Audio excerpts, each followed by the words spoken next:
Hey, this is Ryan from Julien K and Adema, and you're watching the Network 317 podcast.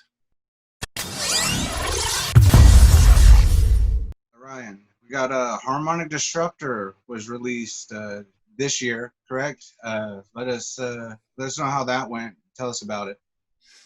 Well, Harmonic Disruptor came out in April. Was it April? You guys have notes there? I think, yeah, I believe it was April. I think it was April, and that was, very soon after or right around on top of it, COVID-19 fucking harmonically disrupted our album and everything else that was going on. And the release went great. It was really, really well received. And the really cool thing is that even with COVID going on and the tours being canceled and everything, we're still getting enough press and enough attention and enough playlisting and listens and all that kind of good stuff that we continue to be able to roll out singles. We continue to be doing press for the album. I mean, 3 months deep into it. Right. I don't remember doing as much, sustained press for like some of the major label releases that I did, in Orgy and so on and so forth. So we're really happy with how this album has done so far. It's just it hurts a little bit to not be out there with the Birthday Massacre playing a sold out tour, that we had planned. And we also had a Julien K headlining run, a whole package we were putting together. It was one of the first times Julien K was going to be able to go out and headline a legit package on its own. And Right. that was a blow. That's a big blow, and the album gave that to us and the fans gave that to us. Everyone's worked really hard to make that happen. And so, you know what, I'm just trying to stay super positive about it. And we get a lot of good stuff like this, and it's just been it's been every day. It's been every fucking day. Right. And every time we release a single right now, even 3 months deep, we're getting love. We're getting playlisted. We're getting tons of outlets. So it's been really, really good. Yeah. Talk about COVID-19, man. Of course, it's threw a bombshell on everyone. That's why we went ahead and switched gears really fast and started doing the podcast, because we are so used to doing this live and in person. Yeah. We can't do that now. And I can just imagine, being an artist and your tour's getting canceled, you got releases coming out and you tour, you go and tour for those releases. Yeah. I can just imagine, the pressure that you guys feel when it's like everything's taken, everything's canceled, you're not going out. Yeah, it's funny in both Adema and Julien K. I tour manage the bands. I do the accounting. I do the logistics. So every hotel that's booked, every fucking thing that happens, I do.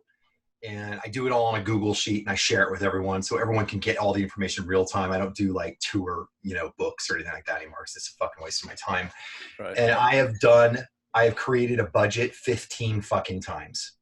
And a tour, because things continue to get moved and then canceled and then moved again, and then it's on and January, February. Oh no, wait a minute, why can't we just do it in October? And that's what it's been like. I'm getting to a point now where the tour gets moved somewhere and I just don't even do a budget. I don't do anything. I just leave all the business open. I go, we'll fucking figure it out when it happens, if it happens. Right. But it's been like that. I think the net loss is probably in the, it's probably around a good solid $300,000.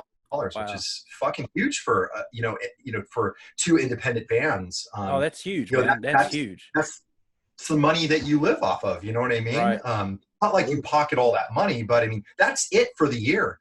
It's not like selling albums is some like massive cash cow. You know what I mean? It just isn't. It isn't that big deal anymore. We're really, really fortunate in Julien K that our fans are extremely responsive and extremely supportive. And we do crowdfunding. We now do Patreon, which has been gangbusters for us. And our fans will go in and support what we're doing. For example, setting up the studio in a streaming environment and doing, live performances every weekend and, letting people watch us create new albums in the studio and all that kind of stuff has been really, really good for us. But, there's nothing really is going to put a dent in losing that big chunk of money that you would have made that year. Sure. And it's, I don't know how some people are going to make it to the next year. I have no idea. What it's done to the tour community, the million plus people that work on tours, Sure. big and small, that aren't rock stars. Wow. Yeah. And I'm not saying that the rock stars I'm not saying they're all sitting pretty and stoked. I mean, I know of, big rock stars. So I do the air quotes, but I mean, I'm talking big time people that they have to get PPP loans. They have to get they have to get SBA loans. They have to get, tour buses are going back because has anyone thought about what the insurance is on like 8 tour buses? Right. Probably $40,000 a quarter, Yeah. So it's like, I mean, the cascade is incredible. And I think that we have not seen the damage yet. We haven't really seen the damage that an artificial Great Depression has caused. It is going to be, because everyone just gets walloped and then gets unemployment. And, if you own businesses, which I do, I own 5 restaurants, we get PPP loans, all this kind of stuff. But what happens so we were closed down for nearly 3 months. The PPP loan is supposed to be for like 8 weeks. Well, now we just got shut down again in California. Sure. Yeah. So we're working on 4 months? So what the fuck are we going to do? What the fuck are we going to do? I understand. What business can stay closed for 4 fucking months? Right. You know what I mean? And it's like, in the meantime, rent builds up, and these guys in bands with studios like this, this is what creates all the music, right? I mean, this stuff is all, this new, it's not my computer. This new screen I have here, thank God Best Buy's having blowouts on fucking monitors. But this kind of stuff, it's necessary. You have to buy it all the time. You have to upgrade it all the time. One piece doesn't work with this other new piece. And this is constant because the technology is always updating. So we were faced with, I immediately switched our business plan to streaming, and I fast-tracked the new album, Trauma Echoes, and I fast-tracked the Adema album because I was like, we'll just record these with the fans in the room with us and have them subscribe and make money, and it'll be great. We'll get them hyped about the new music. But guess what that ends up meaning? You have to fucking upgrade the fucking all the gear, so that it works with all the new Pro Tools plugins and all the new shit. And you're just sitting there going like, you know what? Being in a band, being an artist at a level that's commercial is a very expensive proposition. Oh, I'm sure. So you've got to make money. Losing 3 tours in a year is not, it's not something that you can recover from without some fucking government handout. And sure. I hate that, but I don't know what to do. It is what it is, man. We've all hit that wall. I know quite a few people that works for an event service company downtown. Oh God. Dude, this one guy, he'd been there since 1974. And I mean, he does a lot for every show that comes through. He's the man. They had to get rid of him. He called me the other day. We stay in touch with a lot of event service people, and we were just talking on the phone. He's like, yeah, they got rid of me. So it's all across the board. I mean, everything downtown, which by the way, I'm in close to Indianapolis.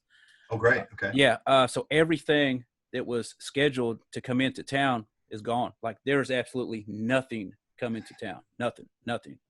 How hard of a worker was that guy? Oh, dude, he at his peak level, because he was one of the big coordinators. He was bringing in like a 1.6 million a year, not for himself, for the company. Yeah, but he was a machine, right? He was a really hard working. Oh, dude, yeah. I mean, all these guys on these tours and these events company, all these kind of like almost like, I don't know if you'd call it like that, not the typical worker, not someone that's in an office, or the people that are getting like really easily can get unemployment and all that kind of stuff. They're the hardest fucking workers I've ever met in my life. Yeah. I mean, these guys are just animals, and now they have nothing. Yeah, it's sad, like, but sad. Well, you mentioned about the Patreon. Tell us about what's going on with that and how people can get more involved and how they can join the Patreon. Yeah, thank you so much for asking. Patreon was something that I was, I didn't really understand how it could work. I didn't really get the whole concept. I thought maybe it would be short-lived. And we started doing Indiegogo crowdfunding campaigns. And I learned really, really quickly that if you approach your fans in an authentic and honest way without gimmickry and bullshit, and that doesn't mean not being an artist. It doesn't mean not creating another world. That's what we do. Right. But doing it with this authentic heart and doing things that connect with them personally, I found that they respond in an incredible way. And we've kind of figured out that about 600 to 1,000 fans can make about 250,000 a year directly to us. That's good. And that's not thinking like, oh my God, we're from Orgy. We sold millions of albums. There's millions of people out there that love us. No. I just said 600 to 1,000, because that's what I can focus on. That's who I can talk to and manage myself, not relying on a label, not relying on expensive marketing campaigns, all that kind of stuff. And so what you end up doing is you find 600 to 1,000 of your most dedicated fans who also, you kind of know their first names. You kind of know, you see them at shows all the time. They're like your friends, you know what I mean? Right. And you treat them like that. And that started to evolve into this concept where we've been able to embrace the Patreon platform. And that's a subscription-based platform. And we use that to basically, if you want to get into the inside of the Julien K world, you want to come into our studio with us, do you want to vote on songs every month that, we cover a song acoustically every month. We do it live for them, with them live, on the feed, commenting and talking to us and everything. We do live Zoom sessions with them. We do something every weekend, and we do stuff all through the week. And if you want to be part of that, we have like a tiered system. You can do $5 a month up to 500+ bucks a month. The interesting thing, yes, Wolfie, thank you. My dog is alerting me. At least it's not one of my 3 doing that. I was nervous.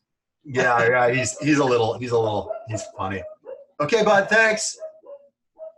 Hey, honestly, I thought that was one of my. I've got a miniature picture, dude. I swear to God, I thought that was him. I was like, holy fuck. You're like, they're powerful. Yeah. So surprisingly, we got, our average person is from 40 to 100 bucks a month, and it's incredible. And when you get, we only have like 150 people on there. It's generating, north of 5K a month, and that's just for that's 100% profit, and that's for doing stuff direct with our fans. So we haven't even marketed yet to our Indiegogo crowd. That's 600 plus people. That was 600 plus people that did $20,000 in 1 hour. You know what I mean? So they're super generous, incredible fans. And the reason it works is because we're super generous back, and we're super authentic, and we're super, we know everyone by their first name at this point. And it's working out fucking well. I think if we can get it up to the 300 or 400 person range, you notice again that I'm thinking very small. I don't think big, I think very small. It could become really substantial, and we might be able to literally support the band off of doing that. And then the touring can be something we do because it's amazing and it's fun. Right. And it won't be like a world crushing event if something changes or whatever it is. But it's incredible. We're super, super grateful. So Julien K on Patreon. It's really easy to find. Okay. Cool. All right. We have a super fucking cool system set up. Yeah, we'll definitely push that video and stuff like that. Yeah. And we're also going to launch a new campaign for our new album, Trauma Echoes, which we're going to record live for our patrons. So we're going to be recording it, inviting them in, throughout the week. So not only do we do the special thing every weekend, different special events, we actually, does this work? Oh my gosh. Oh, sure. Yeah.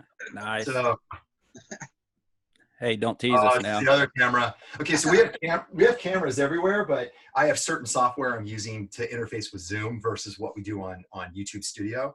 So so we can do screen shares, and so we can kind of turn it up. This is from so we were working on that earlier live with our patrons, watching and commenting and asking us questions about how we're doing what we're doing. And we can do screen shares, and we have multiple angles in the studio. So we have another camera here. It's right here, the GoPro. And then we have another Blackmagic camera over there that gets it's really far away, but the lens is like big and it gets lots of light. So we can have a dark studio like this. Cool. And we can get kind of a close up. And we have, really great, mics and everything all over the place. So we're able to do like educational types of interactive content. So if you want to know how we do what we do, if you're interested in music at all, we're finding that our fans who are just laymen enjoy watching how, like, showing them, like, I'm a big nerd when it comes to this stuff, man. Yeah. I love it. So we call that that perk, we're working on it, fuckers. And it's a saying that I did. I said when the first Julien K album was coming out, and all the Orgy fans were like, "Where's the Julien K album?" And I kept writing, "We're working on it, fuckers. Shut up." And so our fans made shirts that said, "We're working on it, fuckers." And it's become like a thing. So we're working on at Fuckers is basically like a master class with Amir and Ryan of Julien K. And we show, if we're working with another artist, like we're going to be working tomorrow with a big pop star in here, I'll let that who it is later, but we work on all sorts of different kinds of music. If we're working with other artists or working on our own stuff, we can actually break down, if we're going to play live, we can bring the cameras and show how we do the stuff that we do live. And we do that every, it's a different event every weekend, but there's another one called Decode Radio. And I just did it Sunday morning. I do it in the mornings on the weekends because you get the international crowd, because we have people all over the world that follow us. And if you do it at 11 a.m., people in Europe and in America and everyone's home. So I get everyone on. And I do a big Zoom session with like 60, 70 fans. Nice. And I do a screen share of the lyrics. I let them vote on a song. So they pick one of our songs. I open up the tracks. I isolate the vocals and I go through the lyrics with them and I talk about what the lyrics mean, how I wrote them, how we did them. I play them all the melodies and stuff, all the little secret stuff. That's killer. And so that's badass. Yeah, it's fucking really cool. And how many songs do we have? Like fucking 200. So I have a lot of shit that I can go through. And not only that, we have other groups that we've worked on, from Dead by Sunrise to Orgy to Slaves to Humanity to Conrad, who I'm going to be working with tomorrow. We have loads of stuff. Ghost Feeder. I think Amir did we're working on it, Fuckers, with a new Ghost Feeder track that I ended up singing on with Derek. So you get like this incredible slice of content. I don't know any other band that's really doing this. No, me either, man. It's pretty fucking cool. And it goes on from there. We have the acoustic covers. We have all this kind of stuff. So imagine voting, you're a fan of a band, and the band goes, True Faith by New Order, Alice in Chains Nutshell, Peter Murphy Cuts You Up, and With or Without You by U2. You guys get to vote. Nice. And then you pick a song, and then we come out and we play it acoustically live. And dude, that's crazy. It's fucking cool. Yeah, because I tell you what, man, of course we are all fans of music, but I tell you, when I was a kid, I still am at heart, but anyway, I would have killed to be able to have some access like this. You know, I mean, that's why we all have started doing what we do, because we love music. You know what I'm saying? Yeah.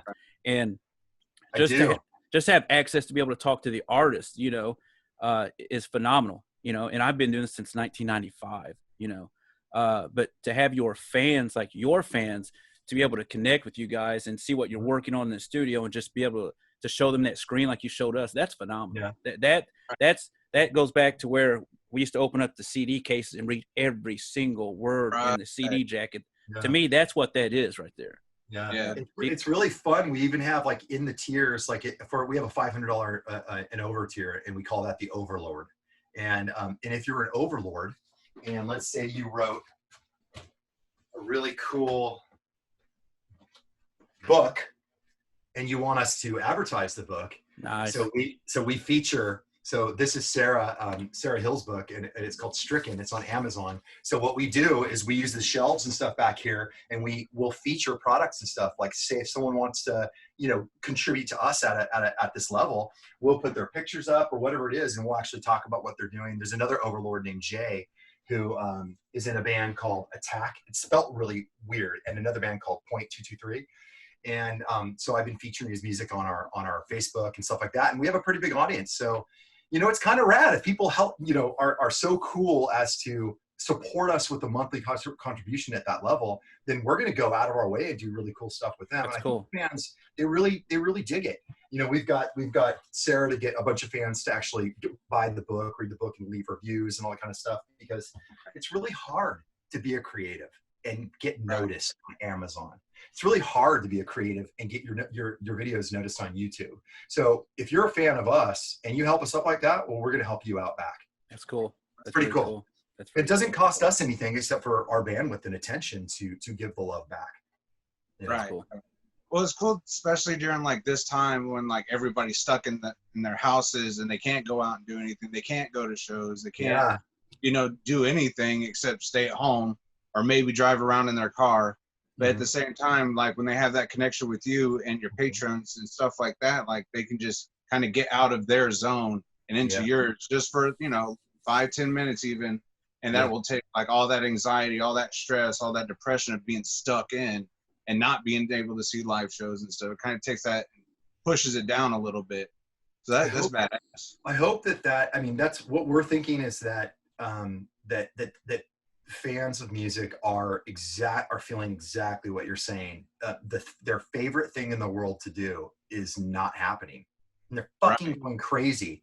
So what could we do as artists? It's our job to help make people's lives better with our music, right? It's our job to give our fans, some attention and love and support. This concept of doing rails off the desk and drinking yourself to death and being aloof is over.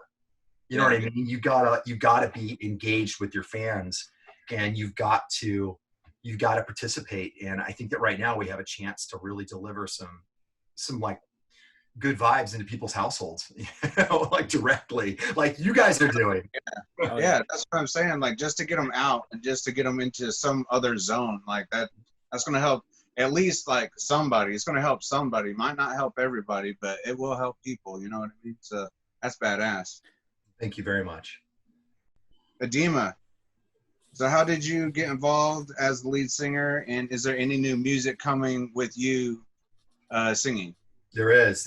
We have about 7 songs right now that I'm happy to say really sounds like the Adema that everyone knows and loves. And it was very important to me before taking the position or entertaining this idea of me being, ridiculously being the lead singer of 2 bands. These guys have been friends of mine for 25 fucking years. Dave DeRue, the bass player, started Sex Art with me with Jonathan Davis. Wow. California. Yeah. And Sex Art is where Jonathan and I wrote Blind. And then Korn. Then when he joined Korn, they played Blind because they didn't have any songs yet. So that was, I mean, talk about a nearly 30-year friendship. It's Jonathan Davis, Dave DeRue, and I. And that became Korn, Adema, and Orgy. So the roots are so strong. This is literally like a high school level relationship with these guys. Yeah. And for Jonathan to be taking me out, after signing Orgy and doing all that they've done for us, after, playing Blind and basically giving me my first platinum record, which is what, 20 times platinum now? Blind is like a fucking, at least, yeah. Yeah, I think it's like probably one of the most influential songs of modern heavy music. It was like one of those major songs. And that's because of Korn, I mean, yay, I'm glad that I'm a writer and I get money and credit for that. Woo! Stoked. But it would be nothing without Korn. It would be nothing without Jonathan. It would be nothing without Monkey Head, Fieldy, and fucking David. So it's like, being an Adema harkens back to that original group of people for me. And I would never have entertained it if it wasn't the original band, all of them. Mike Ransom, Tim Flucky. You need Mike Ransom and Tim Flucky for it to sound like Adema. So it has those Orgy-like fucking those vibes. Those interesting melodic guitars and shit. Yes. Then Chris Coles with those loops and the things that make it kind of electro, but nu metal. Right. If you don't have that, it's not fucking Adema. Yeah, you know what I mean? And then you have then you have the anomaly of Marky, right? Well, okay. Right. So the only way it really works is if you have the real Adema, and then you go with someone that's really coming from the same fucking place. We're all from the street of Bakersfield, man. And you got to have someone that gets the music, gets those first 2 albums that were so vital, and really is telling the band, guys, you have to really listen to these albums over and over and over, and make sure that what you do is new, but you have to remember those are the albums that put you on the planet. Like the structure. Yeah. And the attitude, the fucking attitude. I'm like, you guys got to remember what it was like, to be those people. And, when you get that original band together, it's really it sounds like fucking Adema. And they're giving me these songs that sound like fucking Adema. I could play you one right now, but I'm not going to. But suck. And then it comes down to, do I sound right on the music? And so we went out and did this tour. The response was, frankly, I was surprised. It was overwhelming. I thought they must have had something in the fucking drinks or something every night. It was overwhelmingly amazing. And, if it wasn't, I probably wouldn't be doing an album. So it was so good. I had fans coming up crying with tears in their eyes going, thank you for putting this band back on the map. This was more Adema than I've seen in 17 years. Right. I'm like, fucking wow. They're like, you know, I love Marky. I mean, I think he's a great singer, and I don't have anything against him. I mean, they've definitely had some problems, and Marky definitely has problems for sure. But I don't have a problem with him, and I like the vocals and everything. But I mean, I had people coming up going like, "Dude, you know, you that was better than we've seen him with Marky." I'm like, okay, what the fuck? So then I decided, because how do you beat the original, right? And I'm not even trying. I'm just doing what I do for what they do and trying to capture the spirit, and it worked. So then we started doing some music, and I streamed some of it live, just like I'm doing with Julien K.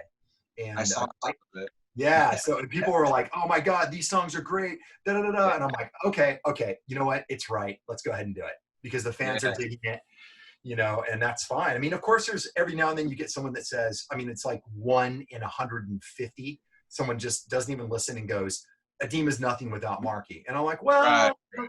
The 50 shows we just played says something different. I caught you guys when you come to Indianapolis. It was an amazing fucking show. Amazing. Dude, I tell you what, I got some of the best shots, man. I'll get them to you somehow, either through Shauna. But dude, I got some amazing shots of you guys. Thank you. Amazing. I mean, and did it not seem like a bunch of people having fun on stage too? Oh yeah. Right? Yeah, it was like, Yeah. You can tell it's genuine. You know, like I said, I've been doing this since 1995.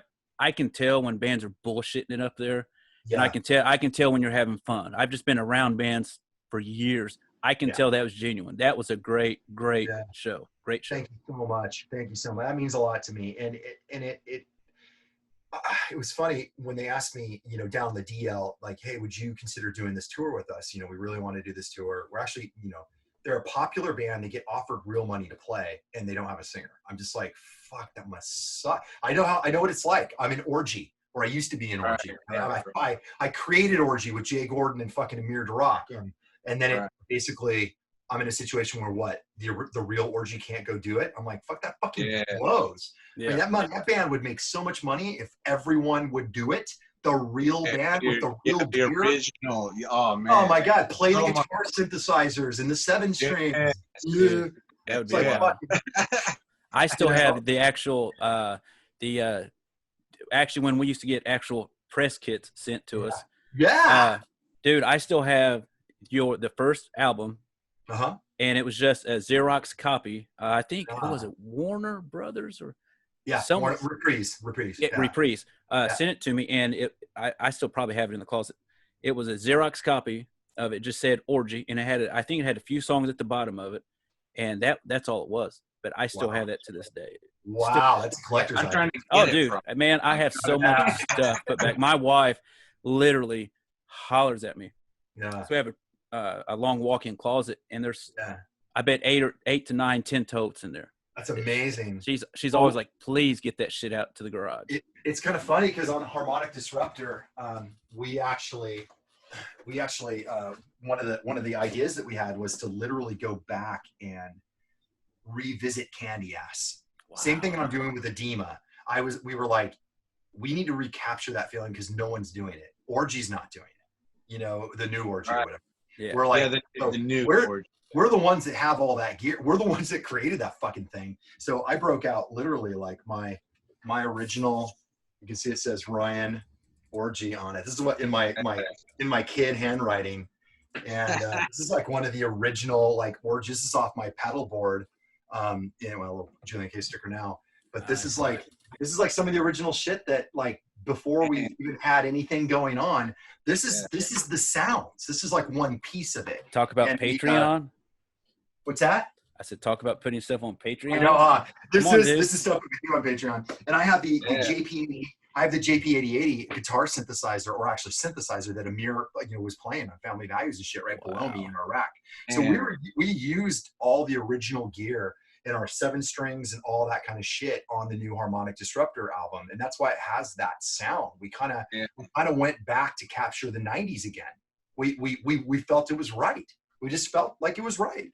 And it's working. I mean, this album's done more for us. Keep in mind, we don't have like we work with Shauna as our publicist, but we have no money marketing campaign or anything like that. We're not buying plays or buying playlists or anything like that. The shit that's happening is happening because the album's working.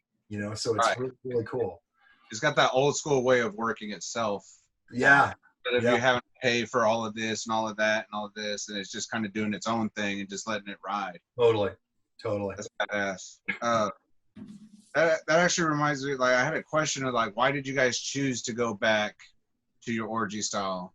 Like, why did you, like, because your other albums are vaguely different, you know what I mean? So, like, why did you decide, like, oh, it's time to bring Candy Ass back, bring that sound back, bring the synthesizers, bring the 7 strings, bring all of it back?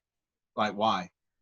Because we felt like our fans wanted it. We felt like they deserved it. We felt like the lack of an actual original Orgy left a huge hole in the spectrum of music right now. We feel like no one's doing it, and we are. If anyone's going to do it, why not be the original dudes that actually did it in the first place? And of course, take it further, but harken back to that and deliver that feeling that people got when they, you know, put Candy Ass on for the first time. Those cool fucking detune, you know, fuzzy guitars and all that shit that we did. Weird eyes and all that stuff, like the odd sounds. Like, that's what I noticed in every Orgy album, except for the new one, is the weird sounds. Yeah. Like high notes that had the creepy feeling to it, but then you have those deep baritone sounds as well. And it's just like, how do you do that? You know what I mean? But yeah, that's badass. Lots of those pedals. Yeah. I have, I guess, one question left. Paige Haley. Yeah. You got in touch with him at NAMM, I believe. I saw on Facebook you guys like met up and like started chit-chatting and whatnot. Is there any, like, you know, things with him being in any of the projects that you have coming out in the future? Like, is he going to join back up with you guys and be on a Julien K, or is he going to try to come in? Funny enough, I actually talked to him and Bobby about that. Yes. And they were interested, Bobby, but, you know, we kind of thought it would be cool to do Julien K as basically the original Orgy. Right. You're just missing one person. And then we could play Orgy songs. Yes. Like 5 of them. and then I'll sing them, and we'll literally do the real Orgy. And I think that fans, you know, I think the fans would be blown away. And, you know, everything we do in Julien K, we don't sit here and go, what do we want to do? We think of what is it that would make our fans fucking incredibly happy and also makes us stoked. Well, playing with Bobby and Paige and playing Orgy songs, which I love, that would blow me away. And then Amir was just like, well, what would the fans think? And we both started laughing. And we were like, the fans would love it, dude.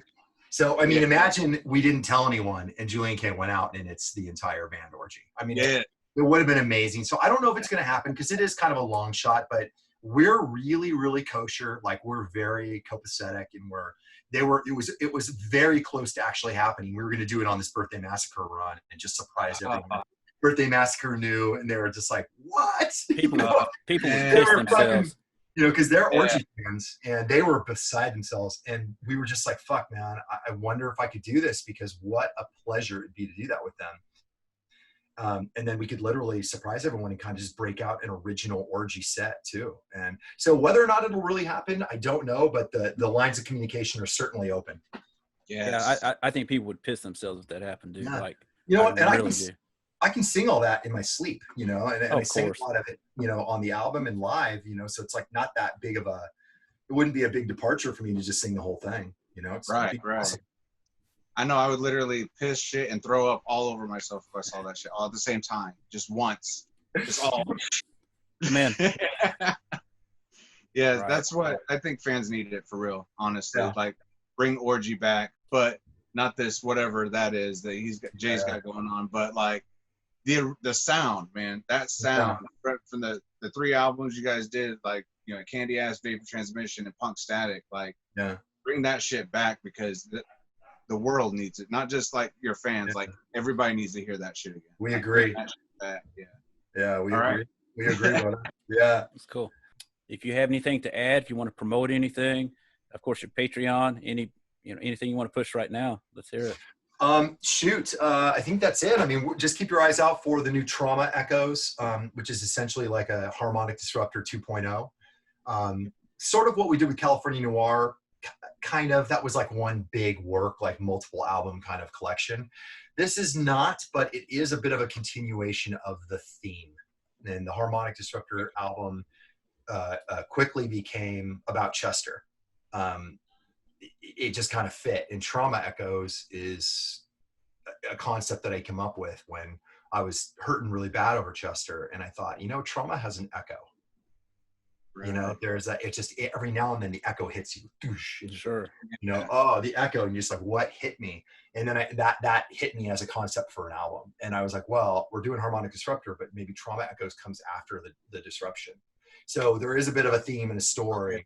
And I think that's kind of cool that everything we've been doing seems to line up in some sort of way. Spiritually. It's like chapter 2 to chapter 3 and just yeah.